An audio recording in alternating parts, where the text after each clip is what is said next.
Oi pessoal, tudo bem com vocês? Então vamos conversar um pouquinho sobre o que não pode faltar dentro de um atendimento de fisioterapia neurofuncional?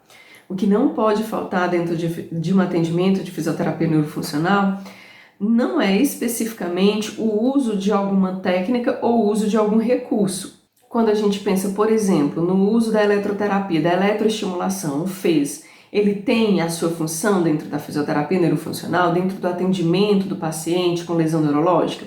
Tem. A TENS também tem. Essas correntes, elas têm a sua função. Já existem até artigos que mostram isso. Mas isso não quer dizer que todo atendimento e todo paciente precise fazer uso dessas correntes. O alongamento não tem demonstrado tantos resultados. Eu sei que isso é uma base da nossa formação mais tradicional, né? De que a gente deveria demorar um certo tempo fazendo movimento passivo, movimentando o braço para um lado e para o outro, movimentando, pegando aquele membro que está contraturado, que tem uma hipertonia e alongando demoradamente. Mas com o advento da fisioterapia baseada em evidência, a gente tem percebido que isso não tem trazido os resultados que a gente gostaria que trouxesse. E quais são esses resultados que a gente quer? É função, né? O que mais importa para o nosso paciente é que ele tenha a recuperação da sua função. O ideal é que a gente trabalhe nessa perspectiva, na perspectiva de recuperar função e, quando não possível, de compensar. Então, o alongamento, o movimento passivo, a gente definitivamente não pode perder muito tempo com essas condutas, tá certo? A prática, quando a gente faz aquela prática, né, que a gente aprende de 10 sequências, né, 10 exercícios, dá um descanso, mais 10, dá um descanso, mais 10. Isso na grande maioria das vezes é muito pouco para o que o seu paciente precisa. Então o paciente precisa praticar muito mais do que 30 repetições. Muito, muito mais, tá certo? Então a gente precisa pensar numa prática muito mais intensa, em quantidade e em intensidade. O paciente, ele deve, o momento da fisioterapia, ele deve ser um momento que realmente puxa desse paciente, do seu esforço físico mesmo, tá certo? Salvo algumas raras exceções, algumas síndromes muito específicas. No mais, os pacientes precisam ser estimulados a exercícios com mais intensidade, com maior volume. Então, o que não pode faltar, de fato, dentro do atendimento neurofuncional? Desafios. Desafios não podem faltar. O paciente ele precisa ser desafiado a ir além, né, para que o desafio ajude no aprendizado. Vamos tentar entender isso. Isso ajuda a nossa neuroplasticidade. Então, quando nós estamos aprendendo, o nosso cérebro ele está muito ativo. Quando nós estamos nos colocando diante de algo novo, diante de algo em que eu tenho que fazer um planejamento motor, em que eu tenho que decidir como fazer, colocar esse planejamento motor em prática, ver onde eu errei, reajustar, me corrigir, deixar que o meu corpo faça ajustes necessários para o equilíbrio, para a marcha, seja para o que for, e eu preciso fazer esses ajustes, e aí, à medida que eu vou fazendo os ajustes, melhorando o meu desempenho, isso é fantástico para o meu cérebro. O meu cérebro precisa de desafio e o desafio nos leva à aprendizagem. Então a gente precisa definitivamente colocar essas vivências dentro da fisioterapia neurofuncional. O nosso paciente ele precisa estar motivado, ele precisa de motivação.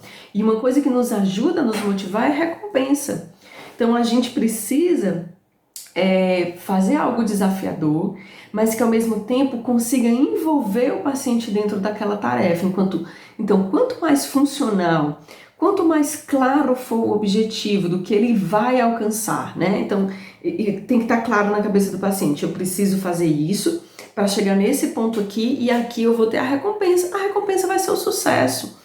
Então, às vezes é necessário você adequar o ambiente, adequar a tarefa para que seja capaz do paciente conseguir fazer, para que ele tenha a recompensa que vai ser a alegria de concluir aquela tarefa. E isso vai deixar ele mais motivado. Entenda, gente, tem que ser algo desafiador, mas não pode ser algo impossível do paciente fazer, tá bom? Presta atenção. Tem que ser algo que estimule o paciente, que instigue ele a fazer, que ele se sinta motivado a fazer e que ele consiga concluir aquela tarefa de alguma forma, mesmo que tenha que haver algumas adaptações, para que ele esteja ainda mais motivado de uma próxima vez. Porque é claro que se você coloca uma tarefa impossível para o paciente fazer, ele vai desmotivar. Tem pessoas que facilmente desmotivam, né? Tem pessoas que antes de você explicar como é a tarefa, quando ela entende mais ou menos o que você quer que ela faça, ela já diz, não, isso eu não consigo, isso eu não posso, isso eu não vou conseguir. E às vezes você diz, não, vamos fazer, eu acredito que você consegue. E a pessoa consegue fazer, ela diz, não sabia, né? Não sabia que eu era capaz de fazer isso. E você precisa reforçar, tá vendo? Você conseguiu, você era capaz e você já está dizendo que não consegue fazer. Então é importante a gente reforçar aquilo que o paciente conseguiu, sem desmotivar, sem dizer se foi no sentido de dizer, que pena que você não conseguiu, ou você é muito preguiçoso, ou isso, aquilo. Essas palavras elas não devem estar muito presentes na nossa conduta. O feedback, sim. Feedback positivo, um feedback corretivo, explicativo, explicando o que o paciente deve fazer, e isso não pode faltar, né? O fisioterapeuta tem que ter mão e tem que ter voz, tá? Não pode ser uma pessoa calada, muda, ali, silenciosa dentro da terapia, realmente não pode. E outra coisa que não pode faltar é prática, meu povo. Precisa praticar muito. Ninguém aprende a fazer determinada coisa sem ter prática, sem se expor àquela tarefa inúmeras vezes. Imagina a situação que esse teu paciente ele chega na fisioterapia, você tem 1 hora de atendimento, ele fica lá na fisioterapia, coloca um fez, coloca um tens, você passa 20 minutos alongando, fazendo movimento passivo, e depois ele faz alguns exercícios ali, faz 10, descansa, faz 10, descansa, faz mais 10 e pronto, acabou. Gente, isso não é o caminho. Definitivamente, esse não é o caminho. Então, o nosso ambiente terapêutico, primeiro, o ambiente terapêutico precisa ser um ambiente que estimula. Precisa ser um ambiente rico de estímulos. Quando eu falo de riqueza, não é de riqueza material, é de riqueza de estímulos, visual, tátil, sensitivo de todas as formas. A gente tem muitas recepções, a gente tem muitas entradas no nosso corpo, né? E isso precisa ser estimulado também durante a terapia e transformar tudo isso em desafios, em motricidade, em aprendizado motor, em recompensa, em motivação e em prática com volume, com intensidade, que o paciente de fato, salvo algumas exceções, a grande maioria dos pacientes neurofuncionais precisam de uma prática intensa.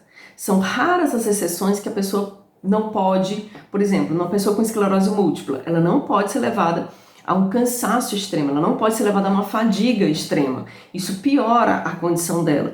Mas isso é uma condição específica, a grande maioria. Vamos pensar no AVC, que é a grande maioria dos pacientes neurofuncionais são pacientes de AVC. Mas vamos pensar no Parkinson, vamos pensar numa pessoa que teve um trauma raquimedular, vamos pensar numa pessoa com paralisia cerebral. Todas essas pessoas vão se beneficiar de um exercício intenso, de exercício aeróbico, de muito treino de marcha, de muito treino com força. Força, gente, não atrapalha em nada o paciente. Em nada o paciente tem que ganhar força. E aí você termina o atendimento suado de tanto movimento passivo que você fez. E só ganhou força você. Termina o atendimento, quem melhorou em alguma coisa, ou piorou, né? Se você não fez bem feito, se você não aplicou uma boa postura, você piorou, o paciente não melhorou, ou seja, não serviu para nada. Você fez um excesso de movimento passivo que não vai ajudar em nada o paciente. Ele tem que fazer, ele tem que estar envolvido na tarefa, ele tem que colocar força, ele tem que tentar resolver como que ele vai, ele tem que pensar como ele vai resolver aquele problema, ele tem que pensar como ele vai se sair daquela situação, ele tem que pensar como ele vai melhorar, o desempenho dele. Claro que com você do lado, você dando apoio, dando feedback, fazendo os feedbacks corretivos na hora que tem que ser feito, fazendo um resumo daquilo que o paciente precisa entender para concluir a tarefa. Esse ambiente que estimula a neuroplasticidade, é esse ambiente que precisa ser vivenciado dentro dos nossos atendimentos. E não essa coisa de estar ligando aparelho, de estar fazendo movimento passivo e alongamento, e a pessoa fica lá esperando que a fisioterapia faça um milagre na vida dela, ela fica lendo o jornal e você mexendo a perna dela para cima e para baixo. Gente, assim, sinceramente, não vai funcionar. Não vai funcionar. Se o paciente não se esforçar, você vai morrer de trabalhar e não vai dar certo. Você vai perder seu tempo, você vai perder o tempo do paciente, vai iludir a família e nada vai acontecer, você só vai se cansar. O paciente não vai ter condições de recuperar e sequer fazer alguma compensação. O paciente é o primeiro que tem que estar envolvido na tarefa, tem que estar envolvido com o seu próprio atendimento. Isso é indispensável. Isso não pode deixar de ter dentro de um atendimento, o envolvimento da própria pessoa. Ela tem que estar envolvida. Pensa, a gente fala muito hoje em fisioterapia baseada em evidência, né? E parece que tudo se resume a artigo, né?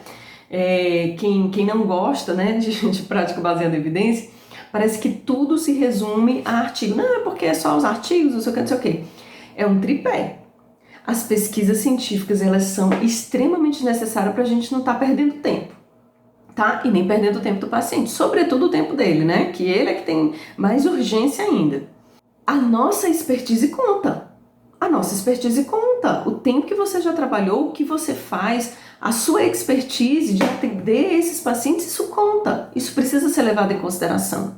E outra coisa que precisa ser levada em consideração é o paciente, a vontade dele, o que ele entende como interessante para a vida dele. A gente precisa sair dessa mentalidade de que nós vamos resolver todo o problema do paciente. Isso não é verdade. Nós não vamos resolver tudo. Eu me lembro que na época que eu estudava, tinha uma história assim, não é milagre, é fisioterapia, né? A gente gostava de dizer isso, soava legal. Mas no fundo, não é bem assim, gente. Não é que o paciente vai estar lá deitadinho, sem nenhum esforço, sem suar a camisa, a gente vai chegar, vai colocar as nossas mãos mágicas, vai fazer movimento passivo e ele vai despertar bem, alegre, satisfeito, fazendo todas as funções. Isso não é verdade, isso nem é milagre e nem é fisioterapia, né? Vamos combinar. De fato, se nessa condição o paciente conseguir, pode agradecer a Deus, porque foi milagre. Definitivamente não foi fisioterapia.